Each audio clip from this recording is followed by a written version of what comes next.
USD হওয়ার কারণে এখন ওই জিনিসটা আরেকটু স্টেবল হয়েছে। আগে যেরকম হালকা ভাঙাতে একটা ঝাঁকুনি দিত এরকম হ্যান্ডেলবার, এখন সেই ঝাঁকুনিটা দেয় না, আরও স্টেবল পজিশনে থাকে, আরও ভারী পজিশনে থাকে। বাট এটা হচ্ছে BS7, যেটাতে হচ্ছে ডুয়েল চ্যানেল ABS পাওয়া যায় আনঅফিসিয়াল ভাবে। হ্যাঁ, অফিসিয়াল ভাবে ডুয়েল চ্যানেল এখন আসে নাই। সকলে ভালো আছেন, সুস্থ আছেন। প্রতিদিনের কাজের ভিতরে আজকের একটা কাজ মোটামুটি চেষ্টা করতেছি একটু ব্লগ করার, মাঝে মধ্যে বের হচ্ছি। MT-15 BS7 dual channel ABS বাইকটা আসার পর আমার খুব বেশি একটা চালানো হয় নাই, অল্প চালানো হয়েছে। আজকে মোটামুটি এটা একটু চালাবো, এটা নিয়ে একটা ছোট্টখাটো রিভিউ করবো আলাদা একটা ভিডিওতে। বাইকটা আমাদের কাছে গতকালকে রাত্রে স্টকে আসছে, তো চলেন এটা একটু রাইড দিয়ে আসি। এটা একটু ফটো তুলতে যাবো, মূলত ফটো তুলে আমাদের রোড পাওয়ার বিডির পেজে পোস্ট করতে হবে, এর জন্যই বের হওয়া। আর ফটো তুলতে গিয়ে একটু ভিডিওর মাধ্যমে আপনাদেরকে শেয়ার করা, এক কাজে দুই কাজ আর কি। তো চলেন আগানো যাক। তো এই তো নিয়ে আসলাম ছবি তোলার জন্য আগারগাঁয়, সব থেকে বেস্ট প্লেস। ছবি টবি তোলা শেষ, চলেন এখন একটু টেস্ট রাইড দিতে দিতে আপনাদের মাঝে এটার একটু এক্সপিরিয়েন্স শেয়ার করি। এর আগে দেখি যে চেঞ্জ কি আছে। চেঞ্জের ব্যাপারে প্রথমেই হচ্ছে MT ভার্সন 2-তে বা BS7-এ ভার্সন 2-তে যেটা হয়েছে, এখন অফিসিয়াল ভার্সন 2 পাওয়া যাচ্ছে, সেটাতে ডুয়েল চ্যানেল ABS নাই, সিঙ্গেল চ্যানেল ABS। আর এটা হচ্ছে আনঅফিসিয়াল BS7, এটা হচ্ছে BS7 যেটাতে হচ্ছে ডুয়েল চ্যানেল ABS পাওয়া যায় আনঅফিসিয়ালভাবে। হ্যাঁ, অফিসিয়ালভাবে ডুয়েল চ্যানেল এখন আসে নাই। তো চেঞ্জের ভিতরে প্রথমে যেটা সব থেকে সামনে চোখে পড়বে, এটা হচ্ছে USD সাসপেনশন। আর USD সাসপেনশনের পরে সব থেকে বড় চেঞ্জ হচ্ছে ডুয়েল চ্যানেল ABS, এবং এখানে হচ্ছে অ্যালুমিনিয়াম সুইং আর্ম।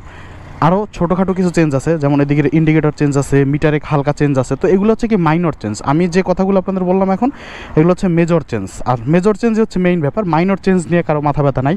এই সুইচের প্যানেল একটু চেঞ্জ হইতে পারে, মিটার চেঞ্জ হইতে পারে, এগুলো দিয়ে আপনার কিছু আসবে যাবে না। আপনার মেইন জিনিস যেটা দরকার সেটা হচ্ছে বাইকের পারফরমেন্স চেঞ্জ করার জন্য কী দরকার। তো তার ভিতরে ডুয়েল চ্যানেল ABS, সামনে USD সাসপেনশন, এবং এখানে হচ্ছে অ্যালুমিনিয়াম সুইং আর্ম, যেটা আগে মেটাল একটা সুইং আর্ম ছিল। এই হচ্ছে মেজর তিনটা চেঞ্জ, যেটা এই বাইকের টোটাল প্যাটার্নটাকে চেঞ্জ করে দিছে। তো চলেন রাইড করি। আরেকটা ব্যাপার বলি, এই বাইকটাতে যে ইউজার ছিল সে সিটটা একটু মড করছে, মানে এটা তো সিট শক্ত একটু নরম করছে। একটা ব্যাপার মনে রাখবেন, রিসার্চ অ্যান্ড ডেভেলপমেন্ট ছাড়া আপনি যা কিছুই মড করেন সব কিছুরই একটা খারাপ দিক আছে। এটা আমি আপনাদের বলি, যেমন এই জিনিসটা কিন্তু বাইকের সাথে বিল্ট ইন থাকে না, এটা আলাদা আফটার মার্কেট বানানো, এবং কোম্পানিও এটা বানায় নাই। তো এইটার কারণে কিন্তু বাইকের ব্যালেন্স ক্ষতিগ্রস্ত হয়, সেটা আপনি একটুতে টের পাবেন না, যেহেতু আপনি রাইড করতে করতে অভ্যস্ত হয়ে গেছেন, যার কারণে টের পাবেন না। আবার এই যে সিটটা মডিফাই করছে না, এখন মনে হচ্ছে এটা খারাপ, কি বসে তো আরাম মনে হচ্ছে, কিন্তু আগের যে সিটটা সেটা আপনার 10 মিনিট রাখার পর গরম হইতো। আর এইটা যদি আপনি রোদের ভিতরে জাস্ট 3 সেকেন্ড রাখেন, বিশ্বাস করবেন না, আমি আজকে অবাক হয়ে গেলাম। জাস্ট বাইকটা চালাই এসে রাখলাম, রাখার সাথে সাথে এই জায়গা দুইটা জায়গা একদম, যদিও চালানোর সময় এখানে রোদ পড়ছে, এটা নাইলে মানলাম যে গরম হয়েছে, বাট এই জায়গাটাও একদম সাথে সাথে গরম হয়ে গেছে। তো এই যে ফোম লাগানো এক্সট্রা, এই ফোমটারও একটা গ্রেড আছে। তো কোম্পানি যা কিছু দেয় সব কিছু রিসার্চ অ্যান্ড ডেভেলপমেন্ট করে তারপরেই দেয়। আমরা আসলে সব কিছু মড করে নিজেকে, ওরে বাবা রে বাবা, খাইছে তো বসাই যাবে না গরমে। তো আমরা তো সব কিছু একটু মড করে বাইককে সুন্দর দেখতে লাগলেই মনে করি যে পারফেক্ট। তো অ্যাকচুয়ালি ব্যাপারটা হচ্ছে যে আপনি যখনই কোনো কিছু মড করবেন তখনই বুঝবেন যে সেটা যেরকম সুবিধা পাচ্ছেন 100% সেটার কিছু অসুবিধা আছে। কারণ প্রতিটা পার্টস এই বাইকের একটা nut volt without research and development ছাড়া লাগানো নাই।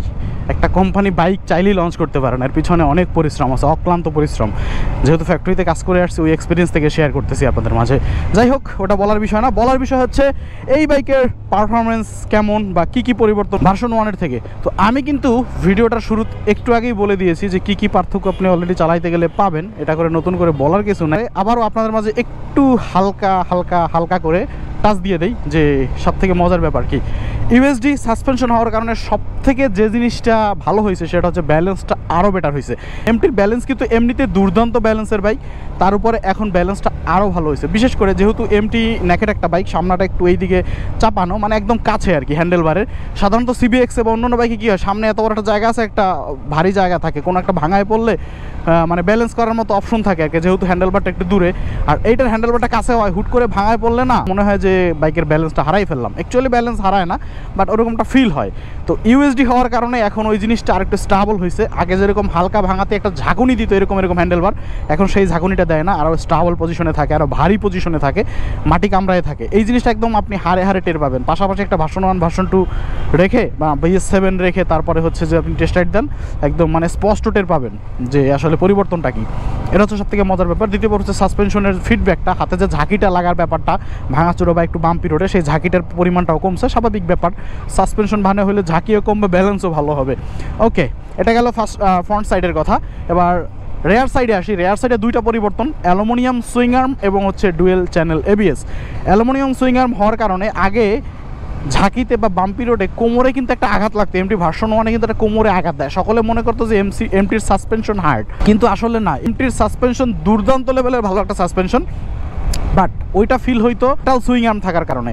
এখন অ্যালুমিনিয়াম সুইং আর্ম থাকার কারণে এখন পুরোপুরি চেঞ্জ হয়ে গেছে। ওই ঝাঁকিটা এখন লাগে না। আর লাগে না বলবো না, নতুন বাইকের ক্ষেত্রে লাগে। যেমন এই বাইকটা যেহেতু 10,000 কিলোমিটার চলে ফেলছে, এখন এই বাইকটাতে কিন্তু ওরকম কিছু ফিল হয় না বা ওই ঝাঁকিটা এখন লাগে না। তো প্রথম একটু লাগতে পারে, বাট পরে ঠিক হয়ে যাবে। আর এমটি ভার্সন 1 তো আমি 20,000 চালাইছি, তারপরেও কিন্তু সফট হয় নাই। অনেকে মনে করছিল সফট হবে। সফট কী করে হবে? সাসপেনশন তার সমস্যা না, সাসপেনশন সফট হওয়ার কিছু নাই। সফট হলে তো সাসপেনশন উল্টা নষ্ট হবে। সাসপেনশন ঠিকই ছিল, বাট ওটা হচ্ছে মেটাল সুইং আর্মের কারণে শকটা অ্যাবজর্ব করতে পারতো না, যার কারণে ও একটা আলাদা বাইট দিত পিছনের দিকে, আর ওই বাইকটাই আমাদের কোমরে গিয়ে আঘাত লাগতো।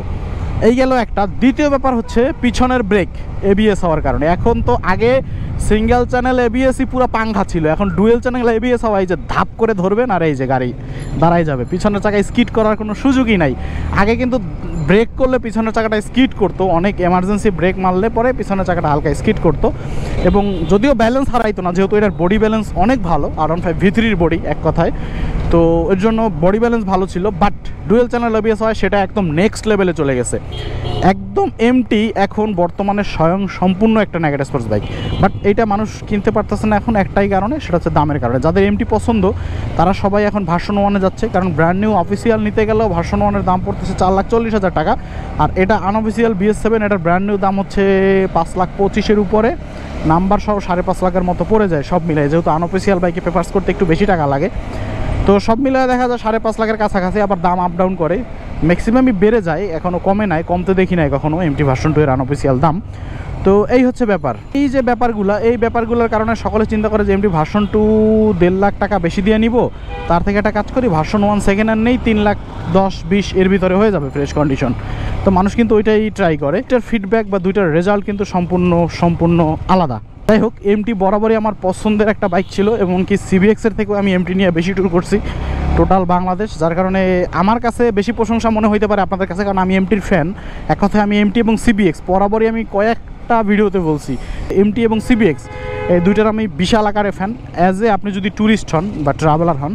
পরে আবার আরেকটা জিনিস আবিষ্কার করলাম মানুষের ফিডব্যাক নেওয়ার কারণে, যে মানুষের বডি কন্ডিশন অনুসারেও এক একটা বাইকের অ্যাডজাস্টমেন্ট এক এক রকম। অনেকে এমটি কিনে সহ্য করতে পারতেছে না, এমটি চালাইতেই পারতেছে না, কোমরে ব্যথা লাগতেছে, হাত ব্যথা হয়ে যাচ্ছে, পা ব্যথা হয়ে যাচ্ছে, এবং অনেক দিন ট্রাই করার পরেও পারে নাই। তো পরে বুঝলাম কী ব্যাপার, এটা কি গাড়ির ফল্ট? পরে বুঝতে পারলাম আসলে বাইকের সাথে সাথে মানুষের বডি কন্ডিশনের ম্যাচিংয়ের একটা ব্যাপার আছে অনেকের ক্ষেত্রে। যে আমরা রংপুরে গেলাম, দেখলেন না যে R15 এমটা আমাদের নিয়াজ ভাই চালাচ্ছিল, ওনার বয়স 65 ইয়ার্স অলমোস্ট। তো উনি চালাচ্ছে, ওনার কাছে কোনো পেইন মনে হচ্ছে না, কারণ ওনার হাত অনেক লম্বা ছিল। তো উনি যখন R15 এমে বসতেছিল, আমরা যেরকম এই যে এমটিতে বসে চালাচ্ছি, ওনার কাছে R15 এমটা ওইরকম মনে হচ্ছিল।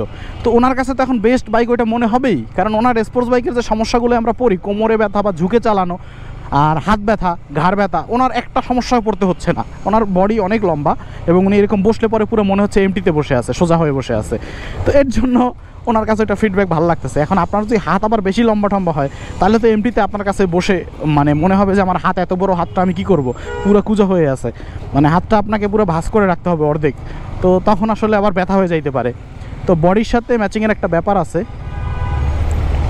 দিলাম পানির মধ্যে নামাইয়া, ও রে সর্বনাশ। যাই হোক, তো সবথেকে বড় ব্যাপার হচ্ছে এমটি এখন নেক্সট লেভেল। যাদের সাথে বডি এমটি অ্যাডজাস্ট হয় এবং এমটি যারা চালাইতে অভ্যস্ত, তাদের কাছে এটা একটা নেক্সট লেভেল বাইক। তো এই ছিল আসলে ছোটোখাটো ফিডব্যাক, আমার একদম অল্প কথার ভিতরে আমি শেষ করে দিলাম। এটা নিয়ে আর বেশি অতিরিক্ত কথা বললাম না, জাস্ট আমার যে ফিডব্যাক ছিল সেটা আমি শেষ করে দিলাম। আর ছোটোখাটো বললাম না, কিছু চেঞ্জ আছে, ওই চেঞ্জগুলো নিয়ে আর কথা না বলি, যে ইন্ডিকেটারে চেঞ্জ আছে, মিটারে চেঞ্জ আছে, তো হালকা পাতলা কিছু চেঞ্জ আছে, এগুলো নিয়ে আর কথা বলার কিছু নাই। তো ঠিক আছে, এই বৃষ্টি কাদার দিনে ভালো থাকেন সকলে, সুস্থ থাকেন। দেখা হচ্ছে পরবর্তী ভিডিওতে। জাস্ট এমটি ভার্সন 2টা চালাইলাম, এটার একটা ফিডব্যাক আপনাদের মাঝে দিলাম। চলে যাচ্ছে এখন রোড পাওয়ার বিডিতে। চলে আসতে পারেন বাইক বাই সেল অ্যান্ড এক্সচেঞ্জের জন্য আপনার বিশ্বস্ত প্রতিষ্ঠান রোড পাওয়ার বিডিতে। ভালো থাকেন সকলে, সুস্থ থাকেন, বাই বাই।